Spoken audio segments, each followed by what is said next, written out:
Hey everybody, welcome back to Inside Japan.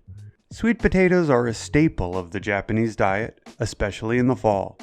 You can find them slow roasted and called yakiimo. You can find them dried and sold as hoshiimo. This week we'll be taking a look at a treat that's quite popular, and it's called Daigaku, which I would translate as candied sweet potatoes. It literally means college potato, and these fried sweet potatoes with a caramelized sugar coating and a sprinkling of sesame seeds were super popular with cash-poor college students at schools in Tokyo around the turn of the 20th century.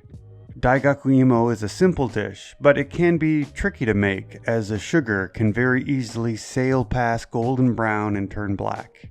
It'll still taste good either way if you want to give it a try. It's not a diet food by any means, but it is pretty filling and has less calories than most Western sweets. You can buy a ready-made version at your local convenience store, which I think are pretty good. Just let them thaw and they're ready to eat. And you can also find a variety of snacks with this flavor added to it.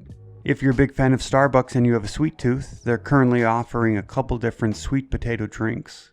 I enjoyed the Autumn Frappuccino, with sweet potatoes being the base, and pumpkin, honey, and sesame seeds and a little bit of whipped cream rounding out the flavor.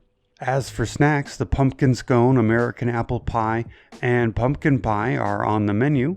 I thought the pumpkin pie was pretty good, as it isn't nearly as easy to find here as it is in the States, so I enjoyed it. Anyways, thanks for tuning in, and make sure to give these candied sweet potatoes a try if you haven't already.